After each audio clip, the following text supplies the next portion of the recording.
Hola, muy buenas a todos. Hoy vamos a hablar sobre el control de velocidad en la resistencia de armadura y en el campo. El grupo está integrado por Jesús David Roa Gelbes, Manuel Camilo Carreño Camacho y mi persona Miguel David Guerra Arzuaga. Motores de CD de excitación separada y en derivación. El circuito de un motor de CD con excitación independiente se alimenta de una fuente de voltaje constante independiente. Aquí en pantalla se puede observar el circuito equivalente de un motor de excitación separada, el cual podemos ver que está alimentado por dos fuentes de voltaje, una en cada uno de los circuitos. También podemos observar las ecuaciones de corriente y de voltaje que se pueden obtener de este circuito. En cambio, el circuito de excitación de un motor de CD en paralelo o derivación se alimenta directamente a través de los terminales del inductor del motor.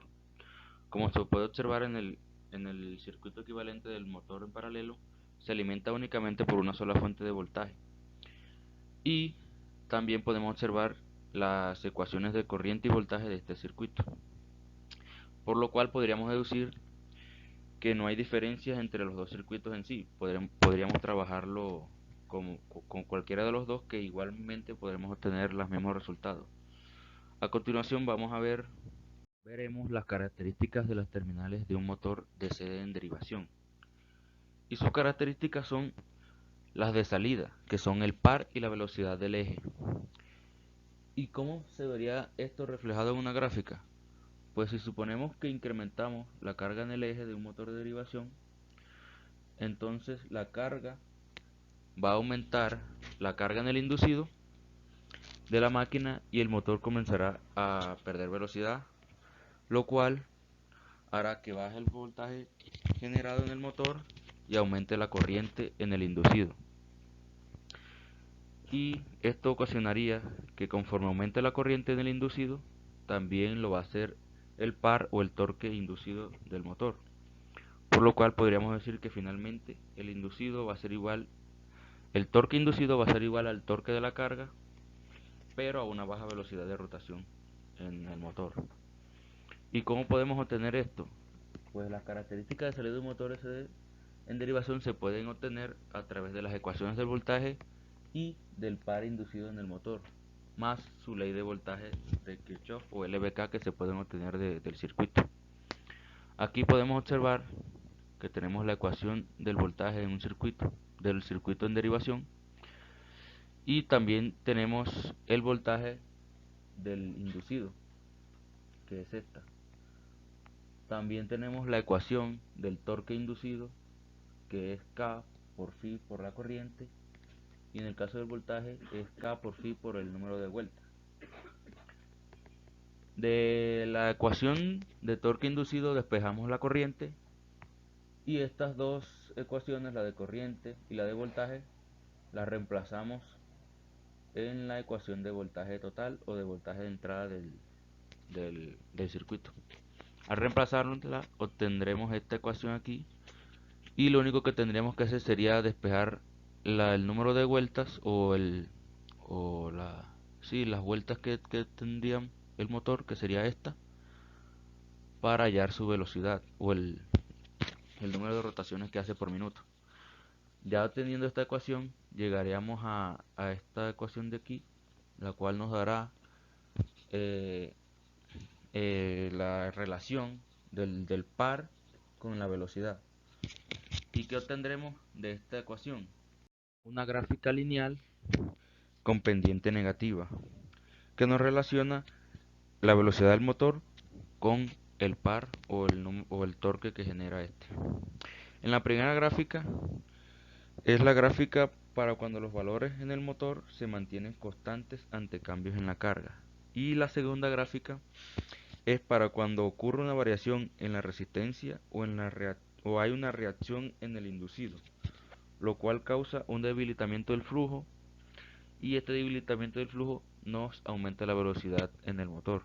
Por eso es que en esta gráfica no se denota linealmente con una pendiente negativa, sino que la velocidad va aumentando debido a ese debilitamiento en el flujo.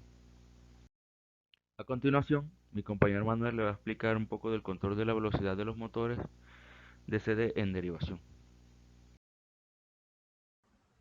Para el control de velocidad en los motores DC en derivación se puede conseguir de tres formas posibles, dos que son muy utilizadas y otra que no es muy frecuente. La primera es ajustar la resistencia de campo o también conocido como la resistencia de inductor, lo que nos lleva al hecho de que lo que estamos ajustando como tal es el flujo de campo que allí se genera. El segundo método sería ajustar el voltaje en los terminales aplicado al inducido o también conocido como a la armadura. En este caso pues no es más que una fuente variable donde somos nosotros mismos los que ajustamos el voltaje que por allí ocurre. Y el tercer método es el menos utilizado, es insertar un resistor en serie con el circuito del inducido o circuito de armadura. Por lo tanto, ajustamos el voltaje en los terminales del inducido como lo hacíamos en el segundo método, simplemente que todo esto es controlado por mediante una resistencia que va en serie al circuito. Cambio de la resistencia de campo. Para entender lo que sucede cuando se cambia el resistor, suponemos que tenemos una resistencia de campo la cual aumenta, lo que nos quiere decir que la corriente de campo disminuye. Esto pues debido a lo que nos dicta la ley de Ohm, ya que pues a mayor resistencia menor corriente. Y conforme disminuye la corriente de campo también disminuye el flujo. Y una disminución en el flujo causa un decremento instantáneo del voltaje interno generado, que a su vez origina un gran incremento en la corriente del inducido, puesto que pues, la ecuación está dada de la siguiente manera, donde pues nuestra corriente de armadura o corriente del inducido es igual a una V sub T menos un voltaje interno generado, que en este caso pues va a ser menor debido a que nuestra resistencia es muy grande, sobre una resistencia de armadura. ¿Qué cambios obtenemos al modificar la resistencia de campo? Primero, un incremento en la resistencia de campo causa una disminución en la corriente de campo. Esto tal pues como veníamos diciendo debido a la ley de Ohm. Sabemos que un voltaje es igual a una corriente por una resistencia. Despejamos la corriente, sabemos que si la resistencia es inversamente proporcional a la corriente, si esta es mayor, la corriente será menor. Segundo, una disminución en la corriente de campo conlleva a una disminución en el flujo. Y una disminución en el flujo disminuye el voltaje generado en el campo, lo cual lleva a que un voltaje generado en el campo disminuido aumenta la corriente de armadura. Esto debido a la ecuación generada por una LBK que se hace para los circuitos de derivación, donde sabemos que pues va a ser el voltaje menos el voltaje generado en la zona de campo sobre la resistencia de armadura. Quinto, un aumento en la corriente de armadura aumenta nuestro torque inducido. Esto debido a la siguiente ecuación, donde el torque inducido va a ser igual a nuestra constante por el flujo, que en este caso pues va a ser un flujo pequeño, por una corriente que sí va a ser muy alta. Sexto, un aumento del torque inducido hace que el torque inducido sea mayor al torque de carga y aumenta la velocidad. Y un aumento en la velocidad causa otro aumento en el voltaje de campo. Un aumento en el voltaje de campo disminuye la corriente de armadura, y una disminución en la corriente de armadura disminuye el torque inducido hasta que el torque inducido sea igual al torque de carga a una velocidad mucho más alta. El efecto de incrementar la resistencia de campo en la característica de salida de un motor de DC en derivación, notamos que conforme disminuye el flujo de la máquina, se incrementa la velocidad en vacío del motor y la pendiente de la curva par velocidad se vuelve más empinada. En la primera curva encontramos el efecto de control de velocidad con resistencia de campo en la característica par velocidad de un motor en derivación en el rango normal de operación, o sea cuando ya hay una carga de corriente, donde podemos ver que R sub F2 es mayor a R sub F1, donde vemos que claramente la velocidad es mayor en RF sub 2 en una resistencia mayor y su torque se mantiene igual. En el efecto de control de velocidad con una resistencia de campo en la característica par velocidad, solo que en el intervalo desde vacío hasta las condiciones de rotor frenado, podemos notar que aún así la resistencia mayor va a obtener una mayor velocidad y un torque inducido un poco mayor. El segundo método que conocimos fue el cambio de voltaje en el inducido. Es la segunda manera de controlar la velocidad y esto involucra el cambio de voltaje aplicado en el inducido. Como podemos ver el circuito, el controlador de voltaje variable se encuentra en el circuito del inducido o circuito de armadura, como también lo podemos conocer, donde mediante una ecuación que venimos viendo desde anteriormente, sabemos que si nuestro voltaje inducido o voltaje de armadura aumenta, nuestra corriente de armadura va a aumentar.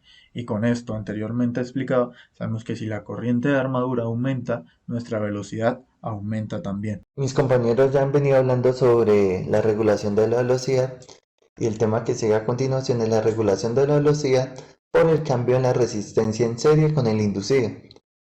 Como ya sabemos, el inducido pues tiene una resistencia y a esta le adicionamos una resistencia más para poderla regular y de esa manera regular la velocidad. Y de esa manera tenga un cambio notable en la pendiente en la característica par velocidad de la máquina. Y tenemos la ecuación que la velocidad va acorde con el voltaje menos la corriente y resistencia sobre Kφ. Y ese es un sistema para los motores con excitación de derivación o de excitación independiente. Ya venía hablando sobre la gráfica par velocidad característica y pues como la podemos observar acá, al aumentar la resistencia en serie, lo que hacemos es disminuir la velocidad. Y pues cuando disminuimos esta resistencia, nuestra velocidad aumenta hasta tener su velocidad máxima cuando la resistencia sea cero. Ese proceso es contraproducente tanto económicamente como en la parte del motor, puesto que la circulación elevada de la corriente en el inducido incrementa las pérdidas por efecto de Joule. Por esta razón, esta resistencia en serie es aplicada para motores de baja potencia. Y tenemos que a esta resistencia adicional la llamamos rheostat.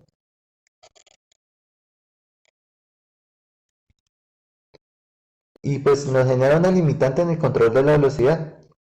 Pues el cambio de las velocidades par de los motores se reflejaba en su potencia. Con este tipo de control de la velocidad, el calentamiento es su limitante, porque ya que genera así una corriente máxima en el inducido.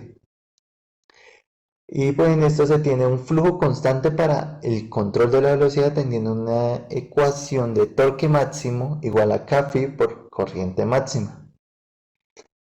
Y el par máximo también es constante sin que importe la velocidad de rotación por el motor, puesto que tenemos la ecuación que potencia es igual a torque por la velocidad, la potencia máxima del motor a cualquier velocidad con el control de voltaje es de potencia máxima igual a torque máximo por la velocidad.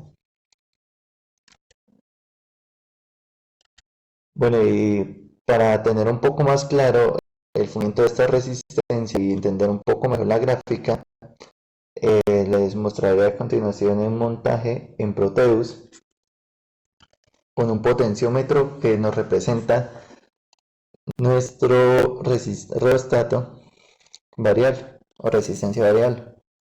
Bueno, tenemos nuestra resistencia en serie respecto al motor y tenemos que está en su máximo en kilo, nuestra resistencia en kilo ohm.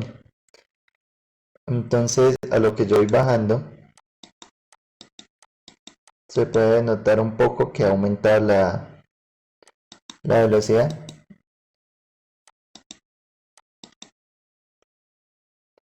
Aumenta la velocidad y pues cuando la pongo en cero pues es al máximo su velocidad. Podemos ver cómo la resistencia nos cambia la corriente que entra en el inducido. Bueno, como ya vieron en la simulación, entre menos sea la resistencia, se aumentarán la velocidad de nuestro motor. Bueno, en la bibliografía sacamos la información de los libros de Chapman de máquinas eléctricas y el libro de máquinas eléctricas de Jesús Fraile Mora, la sexta edición, y un video de profundización para la resistencia en el inducido. Y eso sería todo con el tema del control de la velocidad en resistencia en armadura y en el de campo.